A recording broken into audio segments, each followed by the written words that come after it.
మాజీ మంత్రి ఇంట్లో దొంగతనం, వాచ్మెన్ పై కత్తులతో దాడి, దుండగులు అంటూ వార్తలు అయితే వినిపిస్తున్నాయి. దీనికి సంబంధించి వివరాలు చెప్పడానికి వీడియో చేయడం జరుగుతుంది. చాలా మంది చూస్తున్నారు కానీ సబ్స్క్రైబ్ చేసుకోవడం మర్చిపోతున్నారు. దయచేసి ఛానల్ సబ్స్క్రైబ్ చేసుకొని బెల్ ఐకాన్ ఆల్ పెట్టి ట్యాప్ చేయండి. ఇటువంటి ఇంపార్టెంట్ ఇన్ఫర్మేషన్ మిస్ అవ్వకుండా మీ ఫోన్ నోటిఫికేషన్ రూపంలో వస్తుందండి.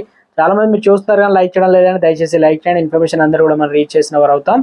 గత కొన్ని రోజులుగా దొంగలు రెచ్చిపోతున్నారు. రాత్రి పగలు తేడా లేకుండా దోచుకుంటున్నారు. పట్టపగలు ఇళ్లలో మనుషులు ఉన్న ధైర్యంగా చోరీకి పాల్పడుతున్నారు.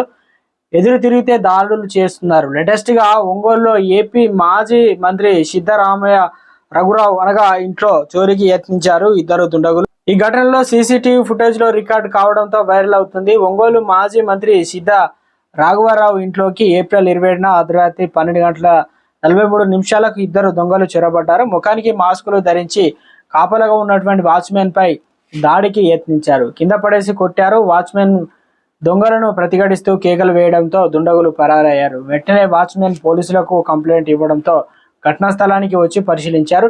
ఎటువంటి చోరీ జరగలేదని చెప్పారు. సీసీ కెమెరా ఫుటేజ్ ఆధారంగా కేసు నమోదు చేసి పోలీసులు దర్యాప్తు అయితే చేస్తున్నారు.